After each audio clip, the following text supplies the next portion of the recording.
Buenas noches a todos. A nombre de la Federación Nacional de Neonatología de México, el día de hoy, 20 de noviembre de 2025, transmitiendo desde la Ciudad de México a través de la plataforma virtual Zoom, les damos la más cordial bienvenida a nombre de nuestro presidente, el doctor José Alfonso Gutiérrez Padilla. En esta ocasión, agradezco al doctor Raúl Villegas Silva, quien coordinará conmigo esta sesión. El doctor Raúl Villegas Silva es pediatra neonatólogo, expresidente de la Federación Nacional de Neonatología de México, así como es presidente del Consejo Mexicano de Certificación en Pediatría, Sección de Neonatología. Actualmente es jefe de la unidad de cuidados intensivos del Hospital Infantil Federico Gómez. Muy buenas noches, doctor. Hola, buenas noches, Alma. Gracias por presentarme. Quiero decirles que esta sesión que ha sido transmitida desde hace muchos años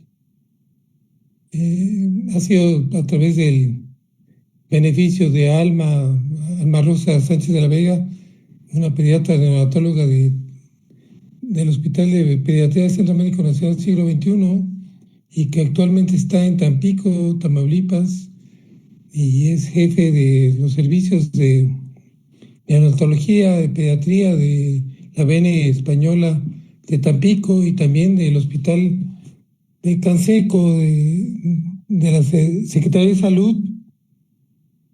Creo que es importante porque ha sido un acervo importantísimo que ha tenido la Federación, y gracias a Alma se han hecho un acervo, de verdad. Vean ustedes en la Federación y es muy, muy, muy importante. Y en este día, gracias a que aceptó el doctor Rodolfo Jiménez Juárez, que es nuestro jefe de infectología del Hospital Infantil de México, Federico Gómez, aceptó a pesar de que está en una reunión en Yucatán, Mérida, y estando dentro de la semana que nos hace pensar en los problemas que tenemos de complicaciones con la resistencia antimicrobiana en todo el mundo, en nuestro país peor, tal vez peor, el doctor Jiménez de ya, pero la reunión está dentro de una semana internacional que trata de hacernos ver los problemas que tenemos por los muchos problemas que tenemos a través de la resistencia antimicrobiana de los microbios que tenemos en nuestras salas de UCIN. ¿Por qué tengo duda? Es porque la verdad es que nosotros creemos que hacemos muy bien, porque damos muchos antibióticos, y la verdad es que tenemos muchos problemas por la resistencia que tenemos a través de los antibióticos. Entonces, el doctor Rodolfo Jiménez Suárez, que es un especialista en infectología pediátrica, que es miembro del Sistema Nacional de Investigadores del Sistema Nacional del SNI, que es profesor titular en pediatría y luego también en la especialidad de infectología.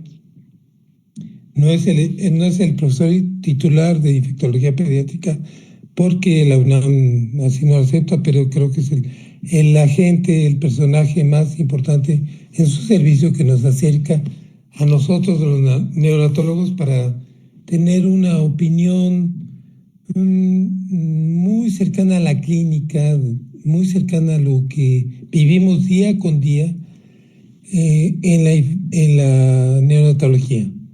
Entonces quisiera que el doctor Rodolfo Jiménez nos pudiera acercar a lo que es la resistencia a los antibióticos, lo que es las infecciones que tenemos por gérmenes que son multiresistentes en nuestras áreas.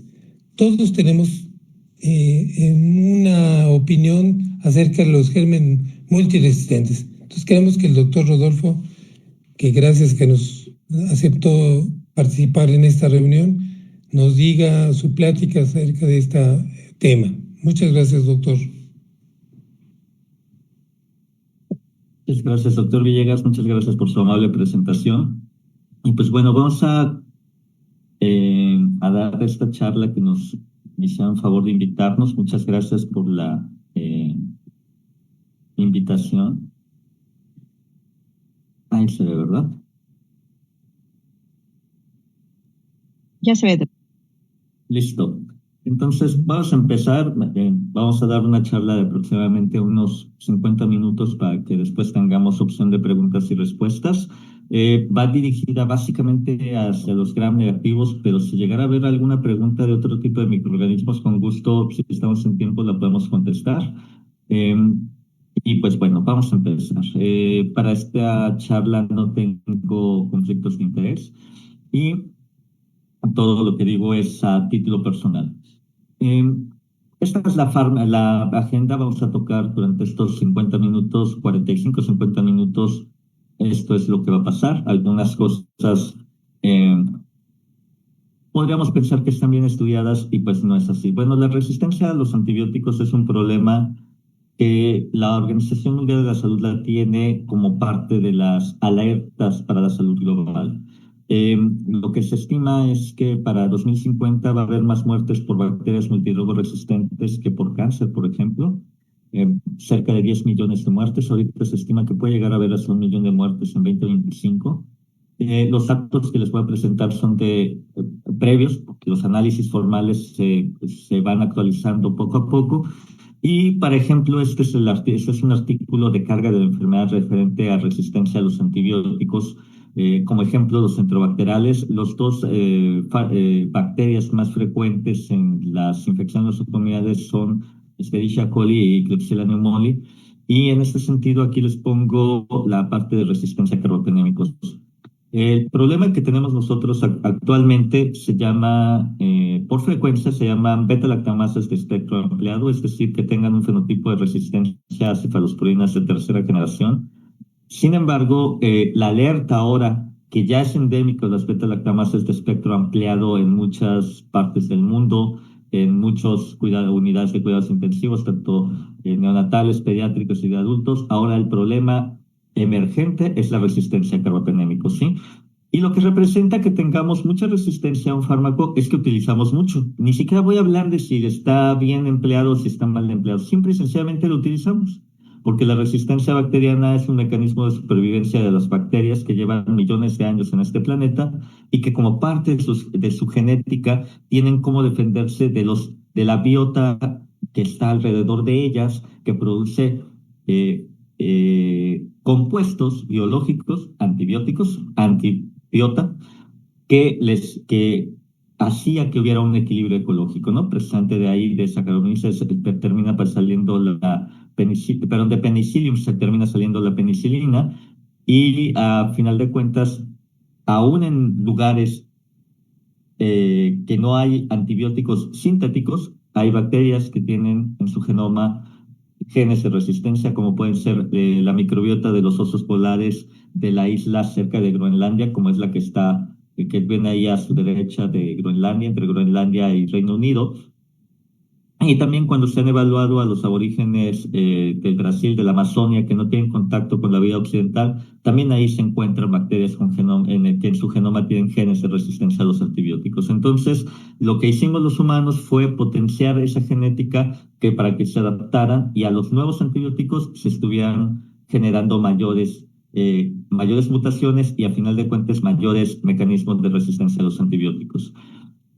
Precisamente por eso aquí pues, lo que pueden ustedes observar es que no hay tanta resistencia como para las BLES, por ejemplo, para cefalosporinas de tercera. El problema es que los carbapenémicos son los antibióticos más potentes que tenemos contra ellos. Entonces, si los perdemos, estamos en un problema porque las mortalidades se van a 50, 60, 70%. Ese es el real problema.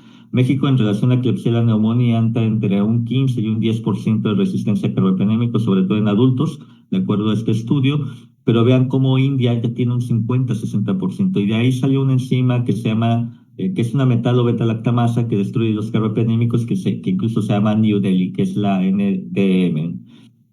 que se abrevia a NDM y que lo podrán ver en las herramientas que ahorita les voy a platicar. En este mismo estudio de carga de la enfermedad se reconoce que particularmente las infecciones resistentes provienen de la parte respiratoria, sepsis, infecciones intraabdominales y en cuarto lugar las infecciones urinarias. Y cuando se la ve uno por bacteria, básicamente Escherichia coli, Staphylococcus aureus, Klebsiella pneumoniae, Streptococcus pneumoniae, Acinetobacter baumannii, Pseudomonas aeruginosa, casi todos del famoso grupo ESCAPE, son las que ocasionan la mayor mortalidad. ¿Sí? En este estudio se estima que solamente E. coli ocasiona más o menos 200,000 muertes atribuibles a la resistencia y casi 1 millón asociadas a la resistencia. Es decir, que las muertes no fueron producidas directamente por la infección, pero que a lo mejor provocaron un neumotórax que se intubara y un neumotórax iatrogénico o alguna cosa de ese estilo en un momento determinado, una superinfección por hongos, etcétera, ¿no? Entonces, eso es lo que está pasando, eso es la fotografía que teníamos más o menos hacia 2022. Este es el estudio más reciente de una red de resistencia bacteriana que se llama INVIFAR, que actualmente la coordina el químico Esaú, bueno, sí, doctor Esaú, porque es doctor en ciencias, él sí es doctor con doctorado, y al final de cuentas lo que reportan es para los enterobacteriales, vean cómo para las cefalosporinas de tercera generación en adultos y niños combinados, en azul están las unidades de cuidados intensivos, en rojo están las unidades hospitalarias y en gris está la parte de cultivos que se toman por consulta externa.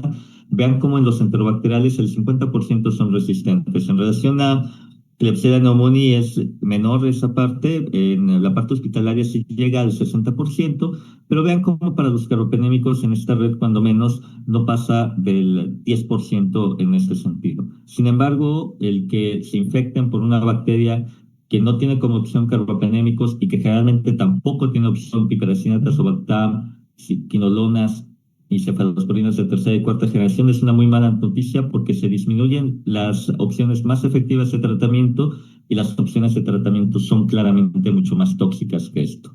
Cuando hablamos de Pseudomonas aeruginosa, hablamos de 30% de resistencia a carbapenémicos, más igual para ceftazidima, pero también pero cuando hablamos de Acinetobacter baumannii es espantoso porque estamos hablando de 60 y 70% de resistencia, ya sea piperacina, tazobactam, ceftazidima, cefepima y carbapenémicos, ¿no? Entonces ahí es muy claramente por qué cuando hay una infección por Acinetobacter baumannii ya no tenemos tantas opciones de tratamiento. Por eso es tan importante la prevención de infecciones nosocomiales, particularmente para bacilos gram negativos y particularmente por Acinetobacter baumannii. En números, esta es la parte de la numeralia. Para 2015, más o menos 670,000 infecciones con bacterias resistentes, el 63% nosocomiales, las muertes atribuibles en ese momento 33,000, y ya vimos ahorita todas las que están ocasionando y las asociadas más de 1 millón si juntamos las diferentes enterobacteriales, ¿sí? Y los años de vida perdidos ajustados por discapacidad, prácticamente 1 millón de días perdidos. La clasificación de las bacterias de acuerdo a su fenotipo de resistencia es la que ustedes están viendo aquí. La clasificación de decir una bacteria multirogo resistente para hablar de gram negativos resistentes es que sea resistente al menos a un fármaco de 3 clases de fármacos. Es decir, si es resistente a un aminoglucósido, a una cefalosporina y a una quinolona, por ejemplo, ya se considera multirogo resistente, ¿sí? Y hay otra clasificación que es relativamente nueva. XDR es que solamente tengamos un par de antibióticos con opción de tratamiento. Por ejemplo, las que son resistentes a cefalosporinas de tercera, piperacina, tazobactam, quinolonas, y que solamente nos queda como opción de tratamiento colistina y amicacina y un aminoglucósido. Esa sería una extensamente resistente, y pandrogo resistente estaríamos hablando de que no hay opción terapéutica para los antibióticos probados. Hay otra definición que ahí la ven como DTR, que se llama, que lo que quiere decir es una infección difícil de tratar. Y lo que asume aquí en esta definición es que están perdidas la sensibilidad a quinolonas, a cefalosporinas de tercera y cuarta, piperatazo y carbapenémicos. Eso es una infección difícil de tratar, aunque potencialmente pueda tener sensibilidad a 3 clases de antibióticos, que sería tigecyclina, tetraciclinas como tal, aminoglucósidos y colistina. Eso ya se considera una infección difícil de tratar porque son fármacos menos potentes que tienen menos tasa de curación y que tienen mayor tasa de efectos colaterales, ¿no? De hecho, por ejemplo, tigecyclina no se está autorizando en menores de 12 años porque cuando se hizo el ensayo clínico hubo mayor número de muertes en el grupo experimental que en el grupo control, entonces se paró el ensayo clínico y por eso no está autorizado para menores de 12 años. Y el problema de estas bacterias es que la posibilidad de que nosotros fallemos cuando empezamos un tratamiento empírico, por ejemplo, en una unidad de cuidados intensivos, si el tratamiento de acuerdo a guías incluye cefotaxima y tenemos una bacteria que destruye las cefalosporinas de tercera generación, pues no va a tener un tratamiento apropiado. Va a ser un tratamiento discordante, digámoslo así, y entonces la posibilidad de muerte se va incrementando exponencialmente con cada hora que va pasando, ¿no? En los últimos análisis en adultos se considera que hasta 3 horas es una situación adecuada como para poner esto. ¿Y qué hace esto? Que cuando vemos un paciente muy grave, que se prescriban los carbapenémicos, por ejemplo, o antibióticos de más amplio espectro, y lo que conlleva esto es la evolución de la bacteria. Si utilizo mucho carbapenémico, invariablemente vamos a tener resistencia a los carbapenémicos. Y eso es algo que sí tenemos que retrasar la pérdida de los carbapenémicos, porque si no, ahí sí vamos a tener grandes problemas. Cuando hablamos de resistencia a carbapenémicos, tenemos 2 opciones. Una que es enzimática, que funciona como las beta-lactamasas, que igual que destruyen los carbapenems. Esta es la clasificación completa de beta-lactamasas. Las clase A son las famosas beta-lactamasas de espectro ampliado, que está CTXM, no se olviden de ella, y otras 3, las otras 2 que son de las más frecuentes, aunque hay muchas más. Fuera de esos, hay carbapenemasas de clase D, como OXA 48, carbapenemasas de clase A todavía, que son las KPC, que se describieron en Klebsiella pneumoniae, y hay otra clasificación, otro grupo apartado de estas, que son las clase B, que son metalo beta-lactamasas. Esas son unas enzimas dependientes de zinc, básicamente, y que destruyen a los carbapenémicos y que ocasionan mix muy elevadas. Clásicamente sospechamos que hay un fenotipo de esto cuando la concentración mínima inhibitoria a meropenem e imipenem están por arriba de 10, están de 16 para arriba, ¿de acuerdo? Cuando están abajo de esas puede ser otro mecanismo de resistencia. Potencialmente podrían ser bombas de flujo. Las bombas de flujo lo que hacen es penetran al citoplasma de la bacteria, los carbapenémicos, las bombas de flujo en forma activa los van sacando, o las porinas, que lo que hacen es la mutación de las porinas, lo que hacen es que disminuye la permeabilidad del fármaco y no penetran a la bacteria per se, ¿no? Sin que se destruya el fármaco. Esas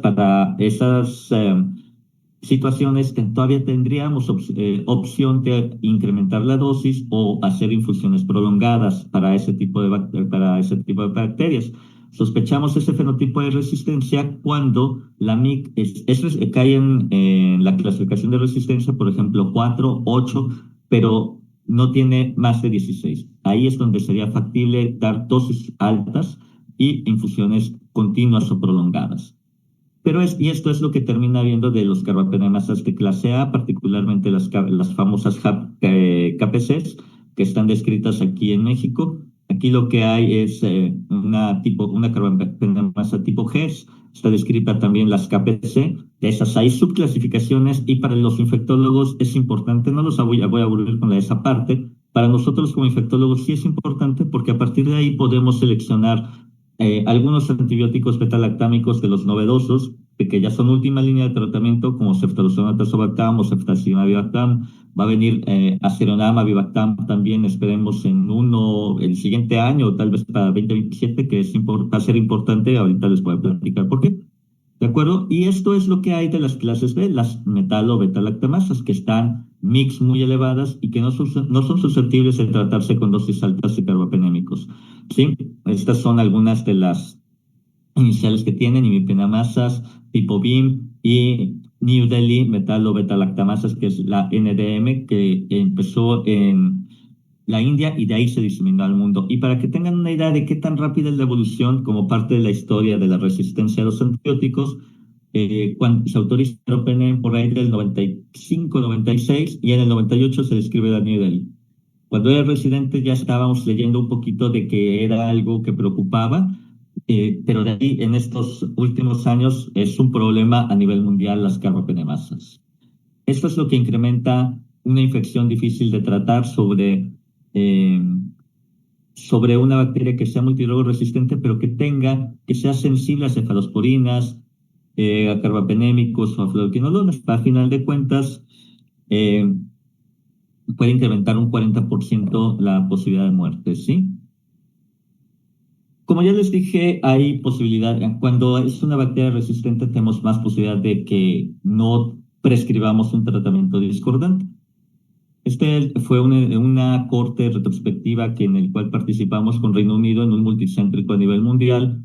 Nosotros fuimos el único hospital de México que participamos y en este lo que encontramos es que aquí no viene la parte de discordancia, pero la discordancia terapéutica incrementaba casi 2 veces la posibilidad de muerte y aparte lo que era la UTIP, la ventilación mecánica, la infección nosocomial y los gram negativos incrementaban la posibilidad de muerte. Entonces, esto es como hit-re-hit. Si por sí las clepsias, los recién nacidos se van rapidísimos, pues bueno, si tenemos problemas con la resistencia y no prescribimos el tratamiento apropiado, tenemos mayor riesgo. Yo sé que por eso está la prescripción de carbapenémicos en forma empírica, pero también después tendrá que haber estrategias para ajustarlo, para disminuirle el consumo de antibióticos en lo general y el consumo de carbapenémicos en lo particular. Este es un artículo que nos acaban de aceptar que sale en diciembre, propiamente dicho. Aquí nosotros evaluamos, igual hicimos una corte retrospectiva, pero solamente del Infantil de México, en donde evaluamos alrededor de 300 casos de bacteremias en la población, que incluye recién nacidos, pacientes de terapia intensiva, pacientes oncológicos, todos con comorbilidades para el final de cuentas. Y lo que en el infantil pasa es que cuando llegamos tarde o no ajustamos a tiempo, son los pacientes que se mueren. No impactó en la parte de mortalidad el tratamiento apropiado, pero he de decir que el soporte en lo general en el infantil es bastante bueno, una. Dos, aunque de repente nos quejamos, tenemos más recursos que otros hospitales comparativamente. Podríamos estar mejor, pero tenemos recursos y habíamos tenido recursos como para todo esto. Y la otra es que tenemos un laboratorio de microbiología 24/7 y que tenemos mucha comunicación con ellos. Entonces, podemos ajustar tratamientos razonablemente rápido. Entonces, de este estudio, básicamente, ¿cuál es el mensaje? Diagnostica a tiempo clínicamente para que no lo diagnostiquemos en choque o en falla orgánica múltiple. Esos son los que tienen 10 veces la posibilidad de muerte. Y si falla el tratamiento, no nos esperemos tanto tiempo. Si pasan más de 72 horas y no hemos ajustado, tienen mayor posibilidad de muerte. Tienen como 3 veces incremento la posibilidad de muerte. Y entonces, por eso es que es muy importante la parte diagnóstica. Esto es un review, esto es parte de lo que se puede hacer actualmente. La metagenómica va a revolucionar mucho todo esto. Lo que es la metagenómica y algunas pruebas rápidas que se hacen sobre las cepas. La metagenómica lo que hace, que es esto que es Carius, lo que hacen es que así como toman el cultivo, es una PCR, no es una PCR, es una secuenciación de siguiente generación, de una profundidad razonablemente buena como para poder detectar virus, bacterias, parásitos, hongos o riquecias. Y entonces, esta les puede regresar en forma muy rápida, en 48 horas en Estados Unidos, por ejemplo, el resultado. Aquí van a poder identificar al patógeno, pero no van a poder detectar el fenotipo de resistencia, por ejemplo. Esa es la desventaja. Sin embargo, la otra parte que tiene que ver es los hemocultivos convencionales, todos deberían, ahorita en México prácticamente todo el mundo ya tiene sistemas automatizados. Esos han incrementado la tasa de positividad de los cultivos con todo lo que nos podamos quejar. El problema es que en México no todos los hospitales, o al revés, pocos hospitales tienen laboratorios de microbiología 24/7. Y entonces, incluso en hospitales de tercer nivel, en los cuales he tenido la oportunidad de colaborar, resulta que si trabajas en domingo no puedes tomar un urocultivo o no puedes tener diagnóstico de sepsis porque no hay nada en las noches, ¿no? Por ejemplo, esa es una realidad del país. Lo primero que tendríamos que hacer es que haya microbiología tradicional, digámoslo así, 24/7 en todos los hospitales. No puede haber uno que no lo haya, porque va a haber sepsis en cualquier momento y parte del trabajo de sepsis es hacer el diagnóstico apropiado. Y es una enfermedad tan grave que se tiene que empezar el tratamiento, pero también habría que tomar los cultivos apropiados antes de eso para poderlos ajustar. La siguiente tecnología que yo les quisiera hablar es la parte del MALDI-TOF, que es una espectrometría de masas que en el transcurso de unos minutos les da, a partir de un cultivo positivo, les puede dar ya el, el género y especie de la bacteria u hongo involucrado. Y es bastante bueno, es bastante sensible y específico en este sentido. Pero necesitamos que haya crecimiento ya, cuando menos en el caldo de hemocultivo y preferentemente ya en la placa de agar. A partir de ahí es de donde se mete al maldito. Y la otra parte que también puede ayudar es la PCR multiplex. Hay plataformas de PCR como, como alguna que tiene Biomedia, Verigen, por ejemplo, que lo que hacen es que a partir del caldo de hemocultivo positivo se toma la muestra, se hace una tinción de Gram y a partir de ahí se hace una PCR. Incluso sin tinción de Gram se podría trabajar. Entonces, se mete la PCR y ahí hay un panel para identificación de las bacterias más frecuentes en sepsis y les detecta los genes de resistencia para Staphylococcus aureus, para Enterococo y para gram negativos, LES y los 5 principales tipos de carbapenemasas. Entonces, eso ya es un avance que me ahorra al menos unas 18 horas para saber más o menos cómo voy a ir trabajando, ¿sí? Pero todo esto depende de que se tomen los cultivos apropiados. En el recién nacido es particularmente difícil, pero hay que hacerlo. En el prematuro puede ser suficiente 0.5 mililitros, en el de término puede ser entre 1 y 2 mililitros, y en niños más grandes tendrán que ser de 4 o 5 mililitros, pero siempre habrá que estarlos tomando la cantidad de sangre apropiada de acuerdo al peso que se tenga. Y es preferente por esto que para las unidades de cuidados intensivos se tengan las botellas pediátricas, que son las que permiten los aislamientos con menor cantidad de sangre posible.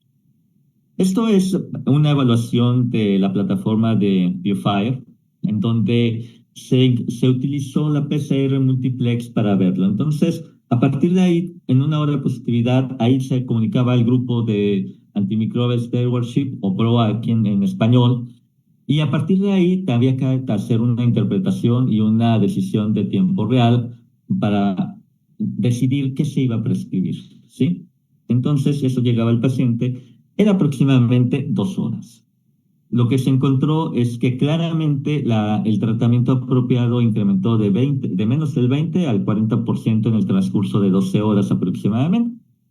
Recordemos que cuando realmente tienen una bacteremia, va a crecer el microorganismo en las primeras 72 horas. A partir de que crece el microorganismo, asumiendo que haya alguien que siembre, va a tardar otras 18 horas en crecer en la placa de agar.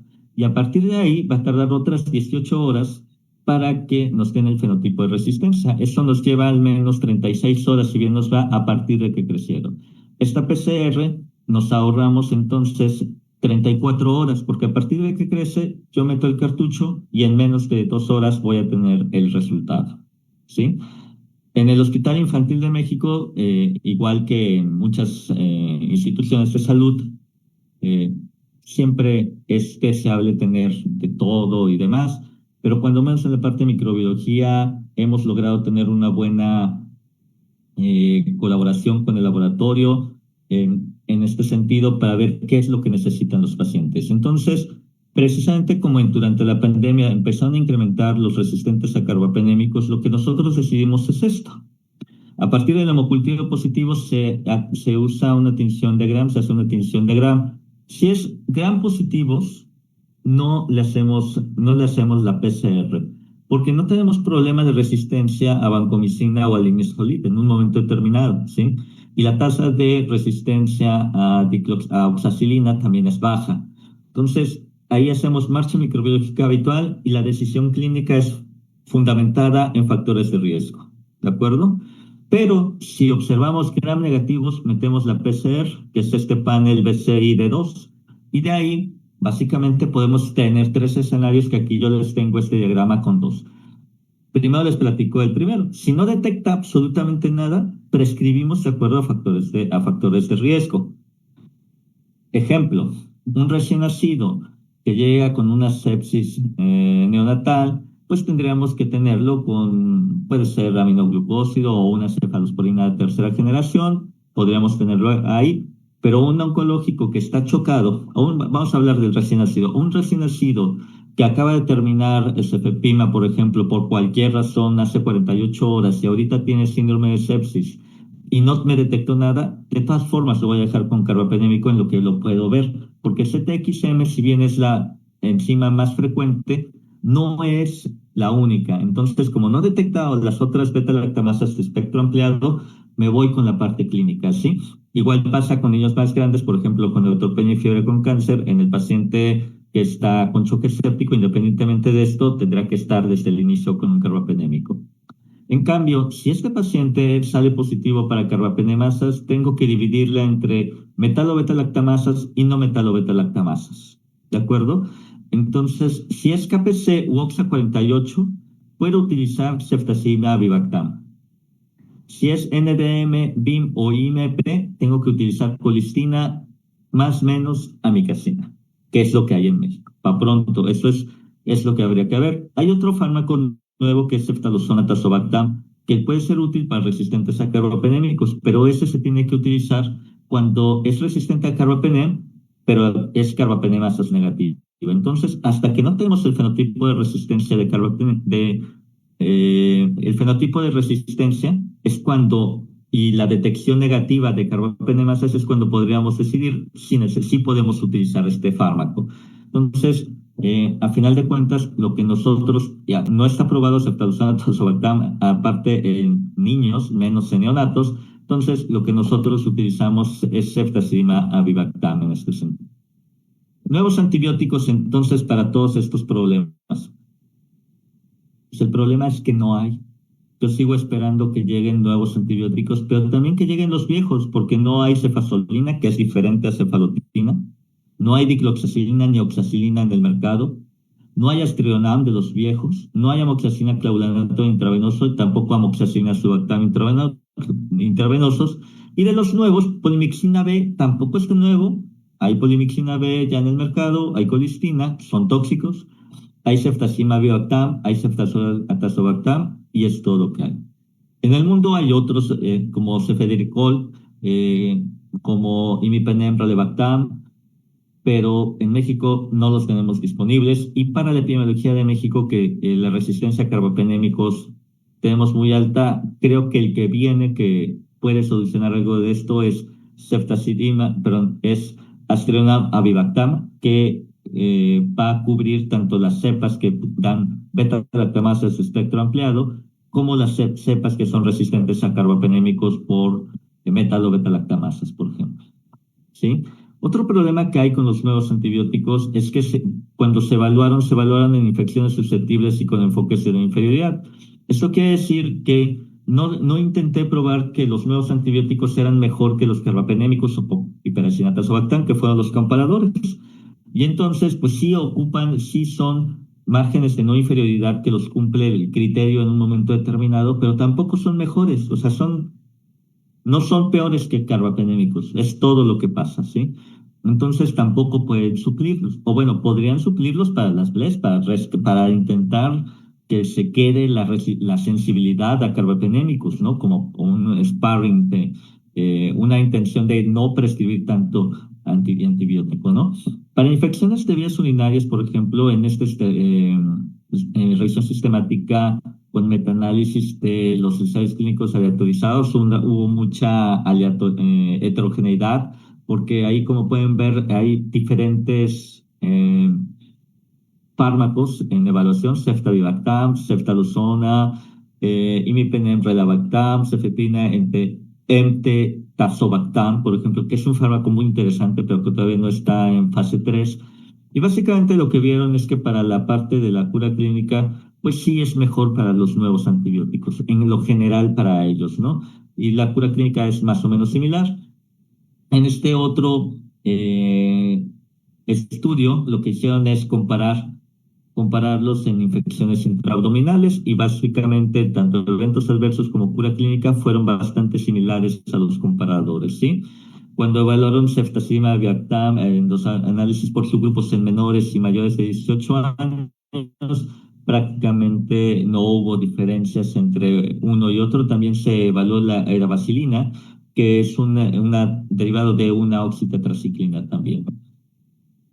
En este estudio lo que se vio es también la eficacia y seguridad de ceftazidime versus con otros antibióticos para Klebsiella resistentes a carbapenémicos. Y aquí sí claramente estuvo a favor de ceftazidime abierta, pero el mayor mecanismo de resistencia de Klebsiella pneumoniae es KPC. Entonces, claramente podríamos decir que puede ser útil en este sentido, ¿no? Cuando no es una metalobeta-lactamasas puede funcionar bastante bien.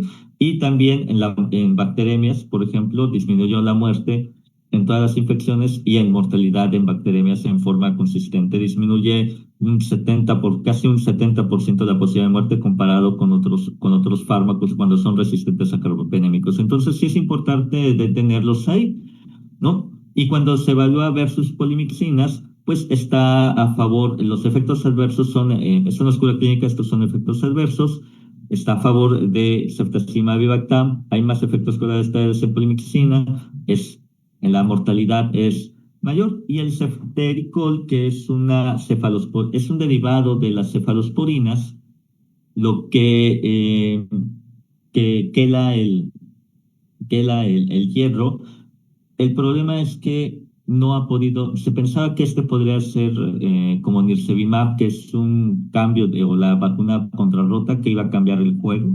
Sin embargo, no demostró mejores desenlaces comparados con la mejor terapia disponible en bacterias multiresistentes, ¿no?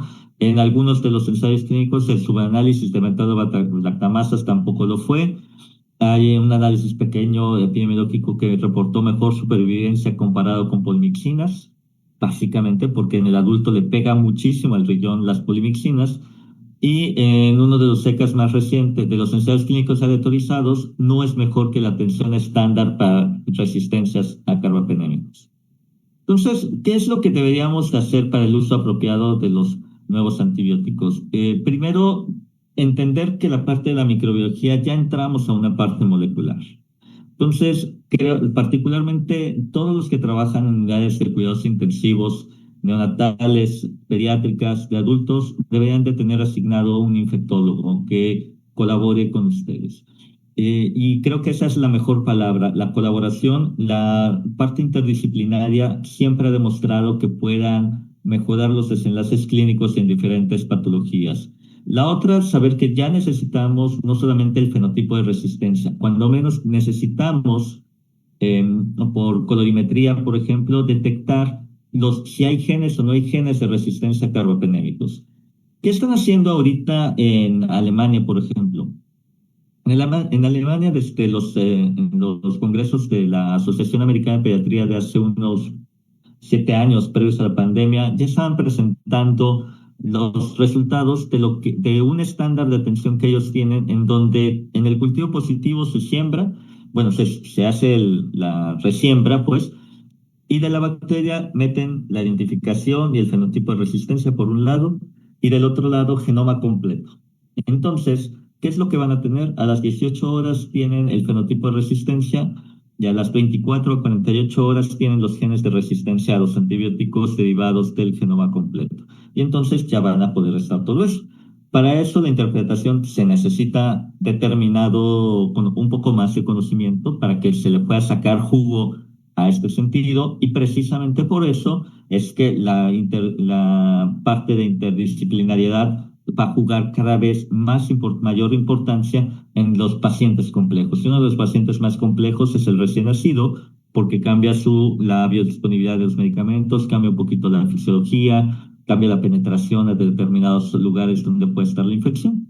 Y entonces, para no hacerles de cuento más rápido, cuando es una metalobeta-lactamasa, básicamente tenemos Aztreonam avibactam, que no tenemos en México, tenemos Efepima, pero cuando llegues a Aztreonam avibactam, tampoco hay que utilizarlo demasiado. Y que eso es un problema para el desarrollo de los antibióticos, porque siempre se quejan de nuestro gremio porque dicen, quieren antibióticos nuevos para no utilizarlos. Y la verdad es que tienen razón, y eso no es negocio para las farmas. Los antibióticos los deberíamos de desarrollar en las universidades y no en la farma, ¿no? Pero bueno, ¿qué otra cosa sería importante aquí? Reconocer que cuando tenemos KPC y AMSE es algo relativamente frecuente, es algo que no se los reportan en el antibiograma, es más frecuente en el grupo de Klebsiella serratia, Klebsiella serratia y Enterobacter, y pueden ser beta-lactamasas, son beta-lactamasas cromosómicas que están reprimidas y que con la inducción de cefalosporinos de tercera generación pueden inducir que se produzcan esa enzima. Entonces, cuando haya una Klebsiella, un Enterobacter, una serratia, hay que tener cuidado de que aunque sea sensible en un inicio a cefalosporinas, que no vayamos a tener falla terapéutica clínica porque podríamos estar viendo algo de este efecto de la desrepresión de la SAMC, ¿no? Por ejemplo. ¿Qué otra cosa importante de aquí? De los fármacos que puedan llegar a venir, básicamente meropenem valboctam realmente no es más interesante que todo esto. Cefepime en natazoxacilam creo que podría ser interesante. Y algo muy personal es que yo creo que los nuevos fármacos que ya están en el mercado, como ceftazimab-avibactam y ceftazone-natazoxacilam, que funcionan también bastante bien contra beta-lactamasas de espectro ampliado, cuando pierdan patente a lo mejor deberíamos de utilizarlo para que ya no utilicemos carbapenémicos y para que podamos intentar incrementar la vida útil. No sé si se vaya a poder utilizar, ahorita son sumamente caros. Una caja de cualquiera de estos dos a nivel privado cuestan más o menos 35,000 pesos. Para un adulto significan 3 días de tratamientos, o sea que se echan 100,000 pesos en un tratamiento, precio de farmacia, no precio de hospital privado. Y para un hospital público, la caja de Ceftavibactam debe de estar alrededor de 18,000 pesos. Un poco más accesible comparado con terapias anticáncer y demás. La otra cosa que es importante de saber por qué interesa la parte de biología molecular de las bacterias es porque el desenlace va a ser diferente. No es lo mismo una bacteria sensible a carbapenémicos que a que tengan una KPC, a que tengan una DM o que tengan una Cibactobacter baumannii, una Pseudomonas aeruginosa o un Acinetobacter baumannii resistente a carbapenémicos. El peor escenario posible es tener Pseudomonas aeruginosa y Acinetobacter resistentes a carbapenémicos probablemente, que tienen una tasa de mortalidad considerablemente mayor en este sentido, ¿no? Como pueden ver aquí. La otra cosa que tenemos aquí es que el problema que estamos viendo es sumamente mayúsculo. Este es un estudio de Lancet de este año, está calientito todavía, en donde los autores estimaron las muertes de pacientes que requerían tratamiento activo por infecciones por bacterias resistentes a carbapenémicos. En la segunda columna están los pacientes con infecciones bacterianas que lo tuvieron y los cursos que se compraron. Por ejemplo, para países como México se estiman que hubo 12,000 muertes de estos pacientes que requieren tratamiento activo por infecciones por este estilo. Las infecciones, pero hay infecciones hasta 37,000 infecciones bacterianas, que solamente se compraron en México 5,000 cursos de tratamientos activos contra bacterias resistentes a carbapenémicos y que se estima una brecha de al menos de 32,000 cursos de tratamiento activos. Y estos pacientes pues, son los que tienen una mortalidad elevadísima porque no reciben tratamientos activos. Y es prácticamente regresar a 1940 en donde no teníamos antibióticos. Tener a un paciente con antibióticos en donde no tiene una situación discordante entre fenotipo de resistencia y antibiótico prescrito, incrementa la muerte. A lo mejor, no sé por qué, hay muchas razones por las que pueda pasar esto, pero claramente esto hay que evitarlo. Puede pasar en algunas infecciones que la terapia discordante no se vea tan afectada. Por ejemplo, recientemente volví a revisar la citromicina por alguna cosa y resulta, me encontré por ahí un artículo, una evaluación que siendo resistentes a citromicina, el 70% de las otitis medias agudas se curan. Entonces, y pues bueno, la otitis no es mortal, ¿no? Entonces, es aceptable, digámoslo así, ¿no? Ese 70% para una infección ambulatoria, pero para una infección grave como estas, como sepsis, no puede ser, no puede ser que no tengamos un antibiótico activo contra esto. Por eso el primer paso siempre va a ser cultivar, aislar y de acuerdo a la sensibilidad ajustar el tratamiento. Claramente los mejores diagnósticos salvan vidas. Este es el ejemplo de tuberculosis, como el tener un diagnóstico temprano puede salvar en los siguientes años más de 1 millón de vidas solamente asociadas a tuberculosis, que es otro tema, también la tuberculosis resistentes a rifampicina. Y la realidad en neonatología está todavía peor que de lo que pasa en pediatría. No sé, ahorita les voy a dar las recomendaciones de qué hacer en este sentido, pero en neonatología, hace un par de años tuvimos un niño que falleció con una bacteriemia persistente, creo que fue una Klebsiella resistente a cefalosporinas de tercera, pero sensible a carbapenémicos. En el análisis molecular no salió nada. Todo el tiempo fue sensible a carbapenémicos, se incrementó la dosis, se buscaron colecciones, se descartó endocarditis, se le quitaron dispositivos, no eran infecciones asociadas a dispositivos incluso, y pues nomás no jaló. Y cuando quisimos hacer el reporte por falla terapéutica, lo que ya nos habían advertido los farmacólogos, pues y que no lo que no lo queríamos los clínicos, pues bueno, meropenem no tiene indicación para recién nacidos. Y eso es lo que pasa con muchísimos fármacos, que no están evaluados en recién nacidos. Y entonces, aunque haya recomendaciones, porque si hay análisis de farmacología, nunca se registró la indicación y entonces eso en forma regulatoria hace que no se pueda reportar una falla terapéutica. Porque para reportar una falla terapéutica tiene que ser de un medicamento que tiene una indicación precisa. Y eso también va limitando algunas cosas, ¿no? Cuando se evaluó la sal, tampoco, alguna vez se han evaluado las sales en el hospital y no se encontró tampoco ningún problema con la sal. Pero es un problema que no tengamos evaluaciones formales de los medicamentos en pediatría y todavía más en el recién nacido, donde están gravemente enfermos, pero hay que tomar las decisiones al final de cuentas y hay que hacerlo. Entonces, ¿qué pasa si tenemos unas enterobacteriales en una infección del recién nacido? Si es sensible, pues, cefotaxima. Cefotaxima, ceftriaxona, si ya es mayor de 14 días o alrededor del mes, pues, ceftriaxona a lo mejor ya se lo podríamos dar. Si es resistente a cefalosporinas de tercera, aquí yo les puse meropenem, pero sin embargo, como opción podrían ver la concentración mínima inhibitoria. Si es una BLE que tenga una MIC baja a cefepima, todavía en el rango sensible, por ejemplo, que tenga 1 o 2, podría ser factible tratarse con cefepima, igual con piperacinato o Bactam. No es la mejor opción cuando están graves. Cuando están graves, váyanse a un carbapenémico directamente, pero puede ser una opción, por ejemplo, para infección de vías urinarias sobre todo, ¿no? O cuando vaya bien para descalar, podría ser una opción. Yo sí les sugeriría, si tienen la oportunidad, a algún colega de infectología para que lo platiquen y decidan en este sentido, ¿no? El problema es, siempre van a ser los resistentes a carbapenémicos. Ya les expliqué más o menos lo que habría que hacer.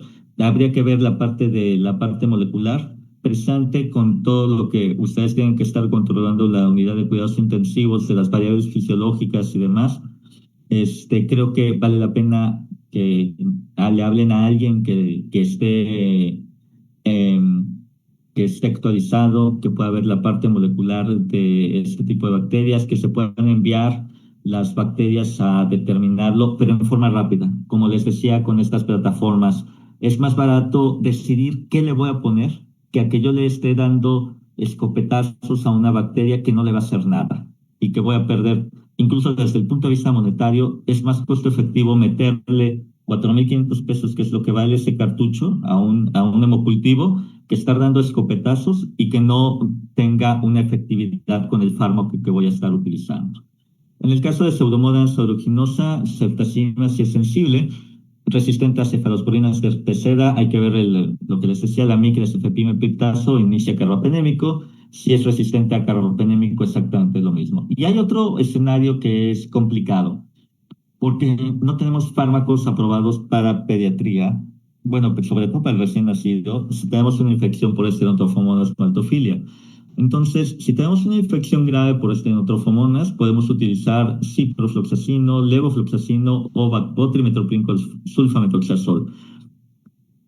En el caso de bacteremias, vale la pena evaluar si es sensible a ceftazidima. Y ceftazidima, si es sensible, puede ser, pero eso se tiene que hacer de forma manual, porque en las tarjetas de los automatizados no es factible de hacer todo esto. Si no hay ninguna de las anteriores, podría ser colistina, cefadricol es otra de las opciones, pero habría que hablar ahí sí o sí, si no tiene ninguna de estas opciones, hablar con infectología. Como ustedes saben, también trimethoprim sulfamethoxazol no está aprobado para menores de 2 o 3 meses, pero podría ser una opción en un momento determinado de una infección grave. Alguna vez nosotros ya lo hemos utilizado. Entonces, ya nada más para concluir, los 4 mensajes que quisiera que se van a casa es: hay que conocer la epidemiología, hay que hacer un diagnóstico clínico temprano para no estar actuando cuando el paciente ya está en choque séptico o en falla orgánica múltiple, que incrementa 10 veces la mortalidad. Hay que adecuar en forma temprana también los tratamientos, pero para eso yo necesito un diagnóstico microbiológico rápido. Hay que hacer pruebas rápidas de biología molecular para este objeto, y la adecuación terapéutica con base en fenotipo y en genotipo de resistencia. Muchas gracias.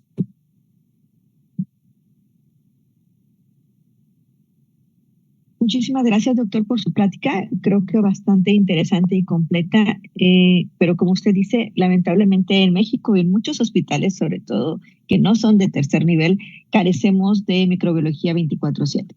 Incluso muchos tenemos áreas de microbiología que tardan en reportarnos un cultivo entre 5 y 7 días. Y bueno, de los puntos más relevantes, yo quisiera preguntar, mientras alguien más pregunta del público, ¿qué pasa con aquellos pacientes que ingresan con una sospecha de sepsis o se da un manejo inicial para sepsis temprana y posteriormente llega un cultivo con un germen no habitual o un gram negativo? Si la evolución clínica es satisfactoria o el paciente no está en sepsis graves, ¿estamos obligados a cambiarlo en base al hemocultivo? Y si me permite, traía 2 casos más o menos relevantes a este tema, porque siempre surgen estas dudas. ¿Qué pasa con esos gérmenes multiresistentes? Y no es lo mismo para el neonatólogo manejar una sepsis temprana que una sepsis tardía, ni una sepsis grave a una sepsis no grave. ¿Sí? No sé qué opinión tendría usted. Okay. Hay 2 retos al momento el reto, mejor dicho, al momento de evaluar un paciente ya con un cultivo positivo es cómo clasificar al cultivo. El primer reto es diagnosticarlo desde el punto de vista clínico con un diagnóstico nosológico apropiado. Eso es básico y de eso no necesitamos muchas herramientas. Pero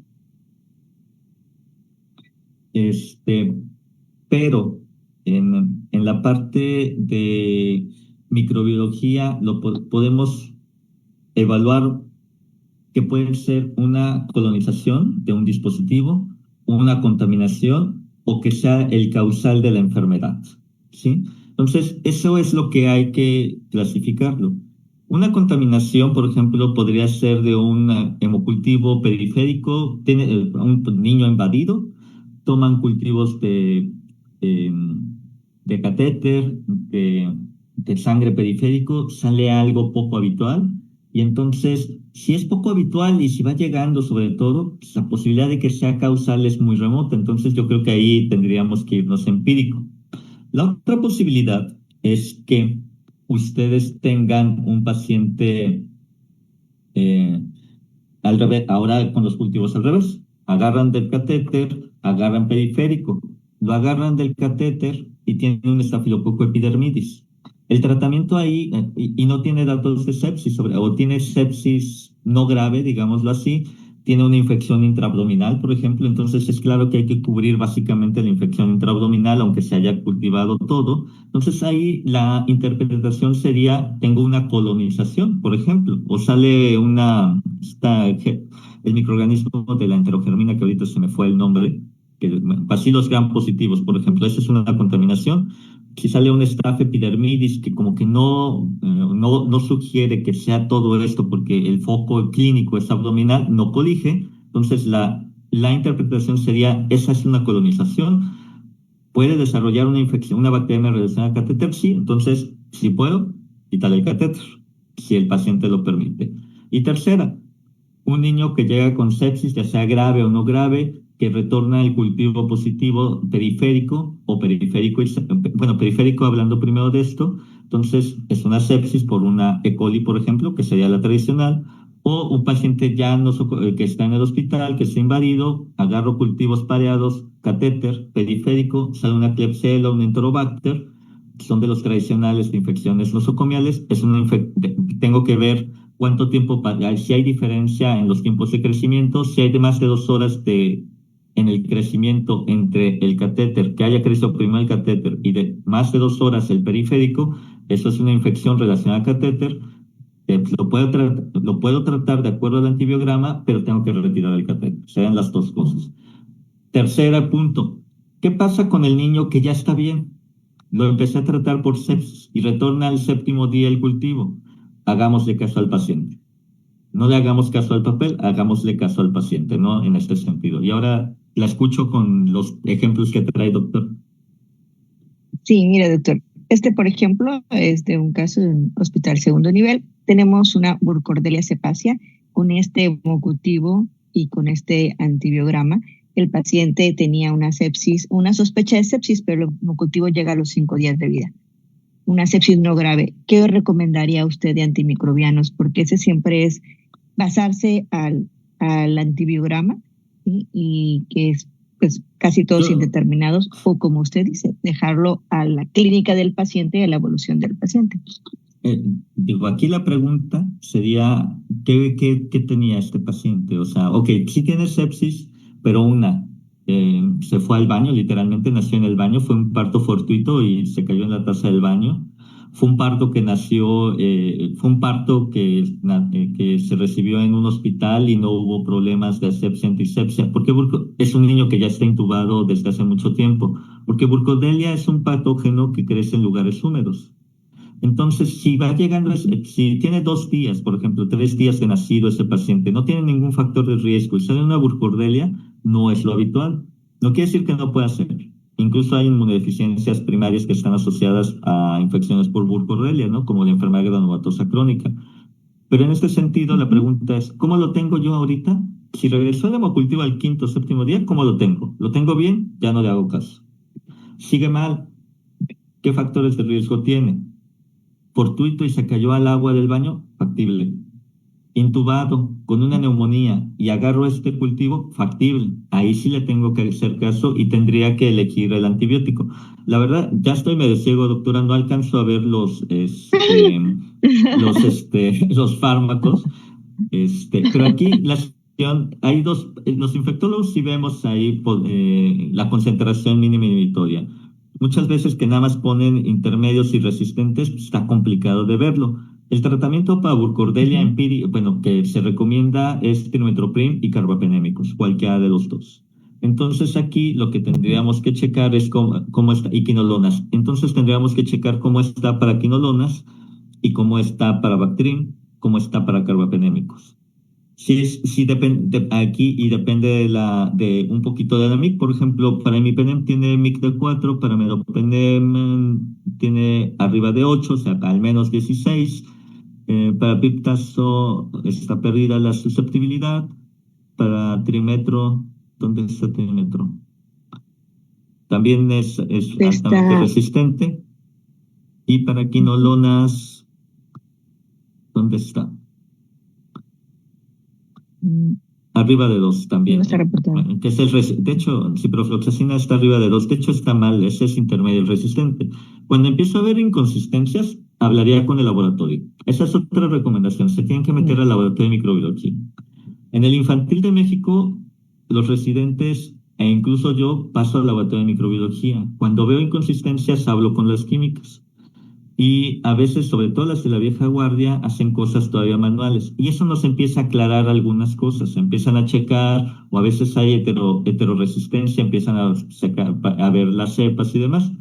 Si al día 7 yo veo mal al niño, tiene una neumonía nosocomial con bacteremia, por ejemplo, se ha intubado por una burcordelia, ya recibió presión antibiótica, por ejemplo, a carbapenémicos y demás, yo lo trataría con quinolonas o con bacteremia en forma empírica, en lo que veo qué otra opción hay, porque no hay muchas opciones de tratamiento, honestamente, aquí, ¿sí? Si al día 7 está bien y me reportan esto, no le haría nada. Ahora, me voy a regresar un poquito a revisar al paciente, perdón, a revisar los cultivos. Cuando las verdaderas bacteremias, el 95% crecen las primeras 72 horas. Entonces, lo idóneo es que si a las 72 horas no crece nada, ya se podría quitar, pero en general los laboratorios reportan oficialmente a los 5 días. De hecho, en el hospital lo reportan oficialmente lo negativo a los 5 días. Como nosotros nos metemos o nos damos cuenta o antes de lo que está pasando o sabemos que ya está negativo. Y aunque no tengamos el reporte oficial, platicamos, por ejemplo, con el doctor Villegas, ya está negativo ahorita 72 horas, el niño está bien, la conclusión es, sí pusimos antibiótico, la evolución clínica dice que fue otra cosa, no fue sepsis, quitemos el antibiótico, ¿no? Y nos podemos apoyar con biomarcadores y demás, ¿no? Pero tiene que ser un contexto global. Doctor, perdón que los interrumpa porque la doctora Alma Rosa Sánchez de la Vega es la coordinadora de todos estos eventos y es una excelente coordinadora. Tenemos una evidencia de muchos años y ha hecho una labor importante. Y usted ha participado en estas reuniones. Pero quisiera que fuéramos muy clínicos, muy clínicos. O sea, muy poca gente tiene la idea o la oportunidad de tener un laboratorio como tenemos en el Hospital Infantil de México, como tienen en muchos hospitales o pocos hospitales. Entonces, bueno, si el niño va bien, y estoy con un tratamiento habitual y me describen un desarrollo de un germen muy raro o multiresistente, ¿vale la pena cambiar el esquema? Yo diría que no, doctor. En lo general, no. Ok. Así lo hacemos en el hospital y disculpe que haga preguntas que ya sabemos usted y yo, porque creo que lo más importante es tener la comunicación entre infectólogo, alguien fuera del contexto del desarrollo clínico del niño, y el neonatólogo. Creo que el neonatólogo es el que importa mucho, pero tenemos que tener una opinión externa que nos diga vamos bien, vamos mal. Y creo que ese es el infectólogo, muy importante para nosotros. El niño va regular, no está bien. Desarrolló un germen habitual en nuestra área, Klebsiella, multiresistente. Y tenemos un tratamiento con una cefalosporina de tercera generación, que no usamos en el hospital, pero ahora cuarta generación. Y el niño no va bien, y tercer día de tratamiento. ¿Vale la pena seguir así o cambiamos? Y tercer día de tratamiento, ya tenemos el cultivo y es terapia discordante, es mejor cambiarlo. Ok. O sea, ¿pero por qué? Porque incrementa la posibilidad de falla terapéutica, doctor. O sea, ahí la clínica, es que esa parte ya es muy individualizada. O sea, ahí sí hay que ver, oler y tocar al niño. O sea, de plano. O sea, es complicado generalizar. Yo diría que si a ojos de personas con la cabeza fría, porque también es lo que pasa. En la terapia se estresa uno mucho y demás. Entonces, a veces vale la pena alguien que entre con cabeza fría para evaluar al paciente en este sentido. Si objetivamente no va bien el paciente, si la mejoría es lenta, pero va mejorando, creo que podemos esperarlo y estar alertas. Al final de cuentas hay médicos 24 horas en una unidad de cuidados intensivos. Pero si no hay nada de mejoría o hay algo de empeoramiento, claramente vale la pena mejorar.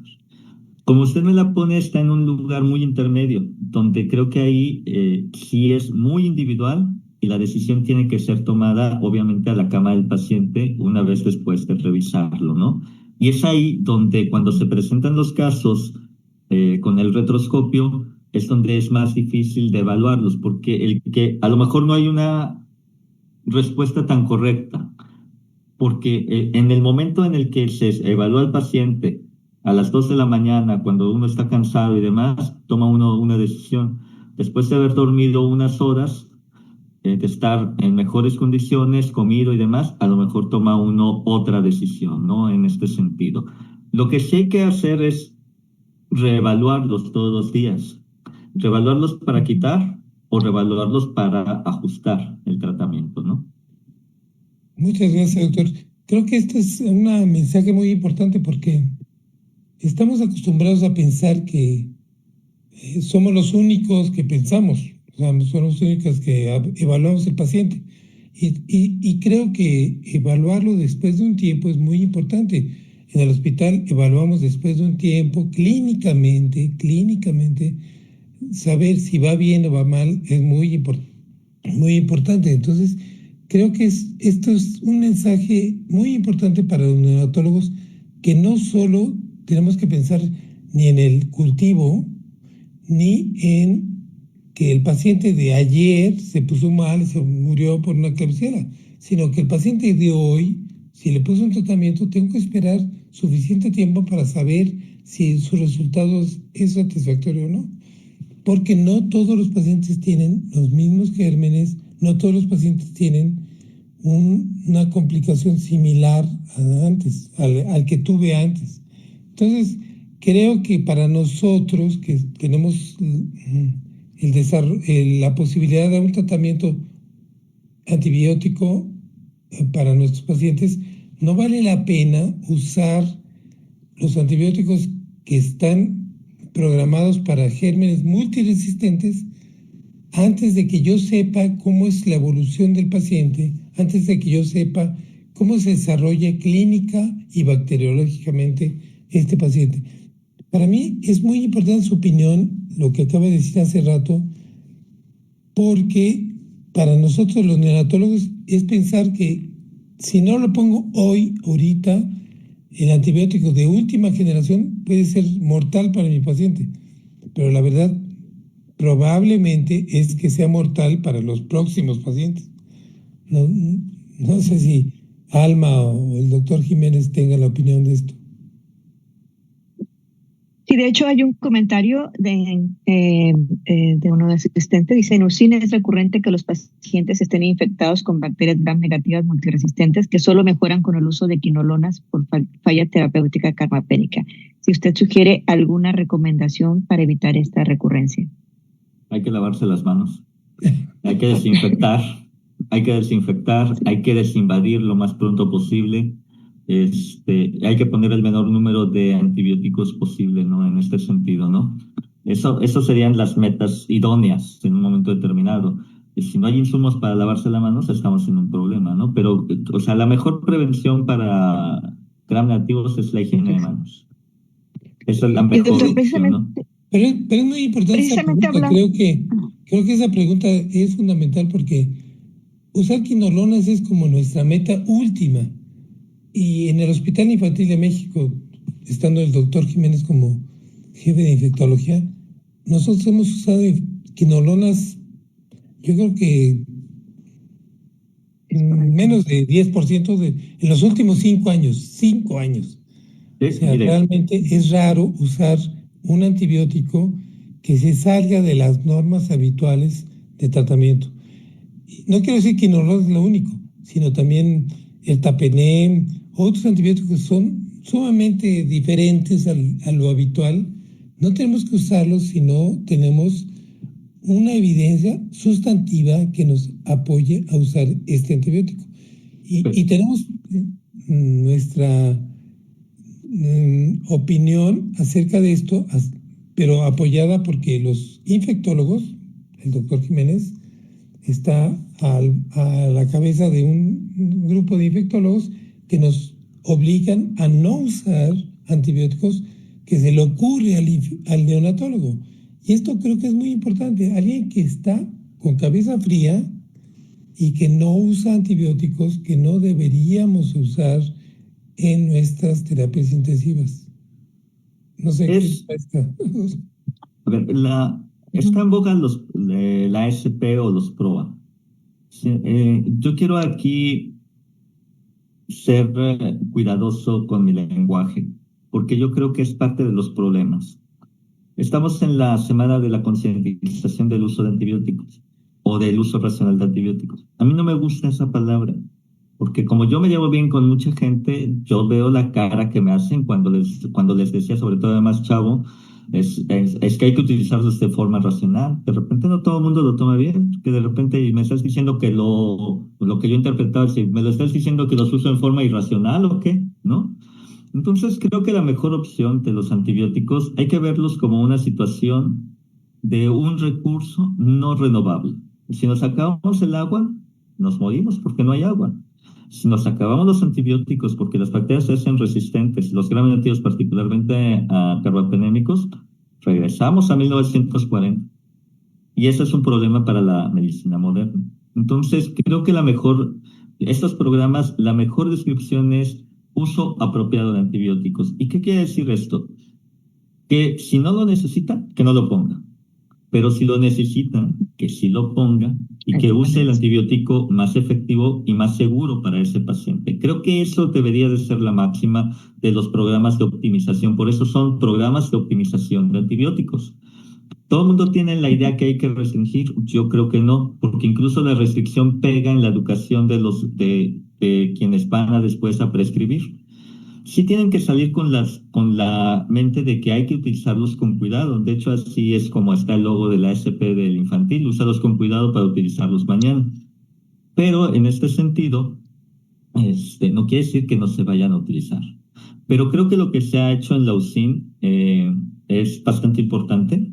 Han estado trabajando mucho con epidemiología hospitalaria. Es un departamento que la dirección le ha dado importancia, tiene apoyo político, tiene empoderamiento, infectología también en ese sentido, y entonces la parte de higiene de manos, aun cuando ahorita hay menos recursos de los que se tenían antes, es importante lo que se tiene. Y en infectología, aparte, aunque no le gusta a todo el mundo, la parte restrictiva, pues es cierto, pero también otra cosa que se ha logrado en estos años es que podemos conversar. Creo que eso es muy importante. Ahora, para los lugares donde no tienen un grupo grande de infectología, muchas veces hay uno o dos infectólogos, si bien va para los hospitales de segundo nivel y sí tienen pacientes muy graves, creo que ahí deberíamos de empezar a utilizar telemedicina. En infectología creo que es claramente factible confiando, con consentimientos informados y viendo la parte legal de esto con un poco más de cuidado, creo que es factible de que nosotros podamos confiar con lo que ustedes me dicen de la exploración física, la presentación clínica, para ayudarles a interpretar todo esto que cae en nuestro expertise, y ustedes tienen mucho que ver y que tienen ocupaciones un poco diferentes con el paciente críticamente enfermo, ¿no? Nada más estar calculando líquidos, ajustando, viendo que les reduzcan X, Y, Z, la nutrición, el antibiótico, o sea, todo. A veces apoyarse un poquito en nosotros con telemedicina creo que podría ser una opción, sobre todo en la parte pública, ¿no? En la parte privada generalmente pues va a haber alguien que vaya a ver al niño, pero en la parte pública creo que podría ser una opción. Sin embargo, la parte regulatoria, aunque tiene más de 15, debe tener como 20 años que se quiere impulsar, sobre todo empezó en el ISSSTE, no se ha logrado impulsar la parte de telemedicina, ¿no?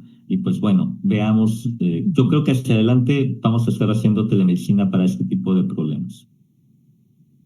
Creo que tocó usted un punto muy importante de cosas básicas como es lavarse las manos. O sea, parece como intrascendente, pero parece que es lo más importante para muchos, ¿no? Nosotros tenemos en nuestra UCIN, en el Hospital Infantil de México de Federico Gómez, un hospital de tercer nivel, de una alta tecnología.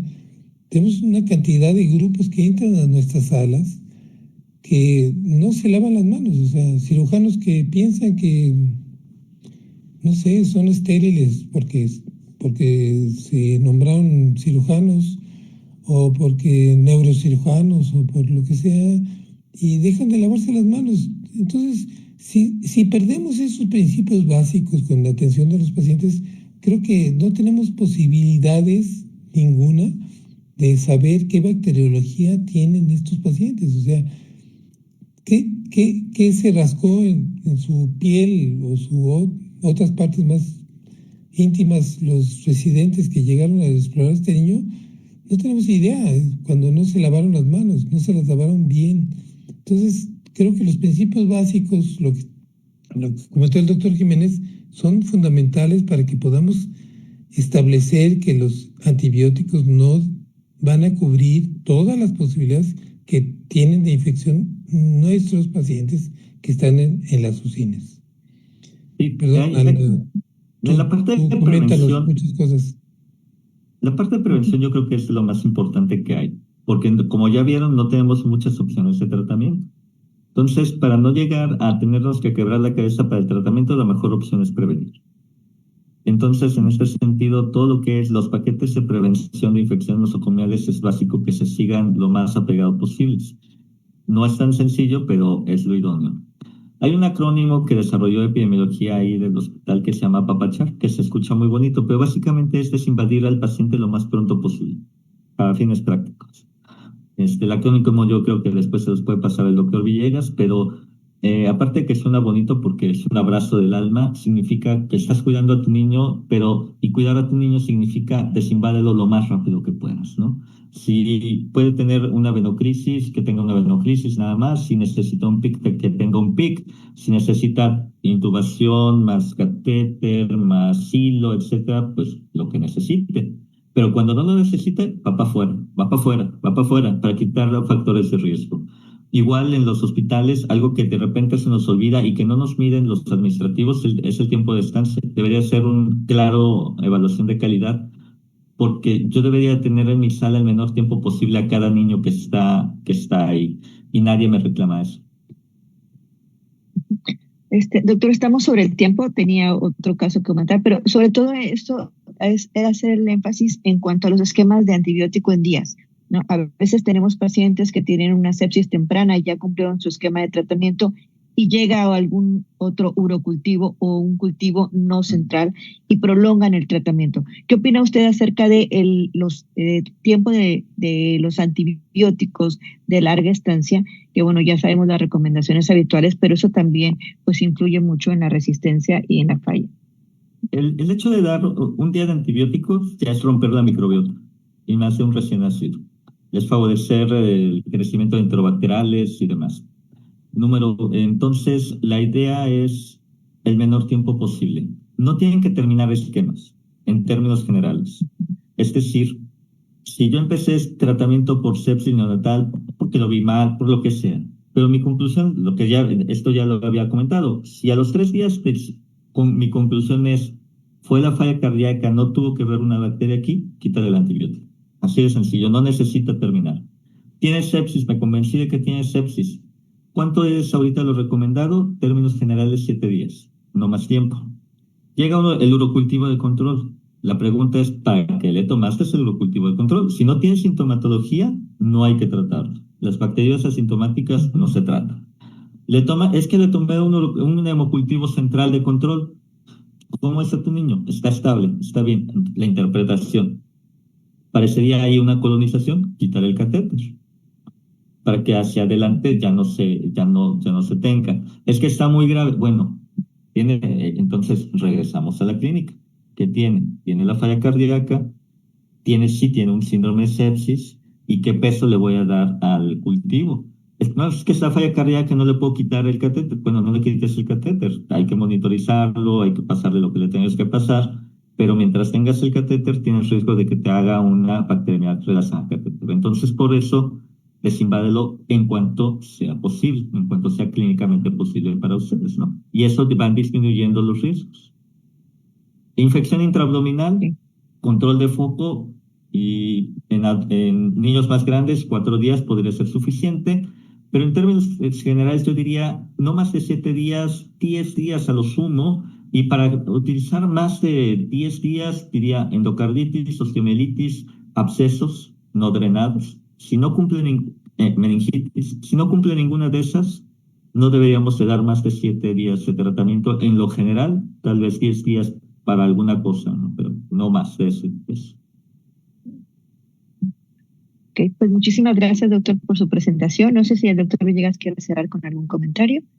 No, creo que, gracias Alma, pero lo que dijo el doctor sobre el tiempo de antibióticos es muy importante para que evitemos prolongar antibióticos. Creo que lo más fácil es poner el antibiótico, porque creo que está infectado, y lo más difícil de todo es quitárselo. Quitárselo tal vez con los tiempos que dice el doctor sería muy útil. Pues muchísimas gracias, doctor Rodolfo. Muchísimas gracias, doctor Villegas. Y pues nosotros cerramos esta sesión. Van a tener un QR para poder contestar sus preguntas y poder llegar a su constancia. Muchísimas gracias. Nos vemos en la próxima sesión. Gracias a todos. Gracias. Hasta luego. Gracias, doctor.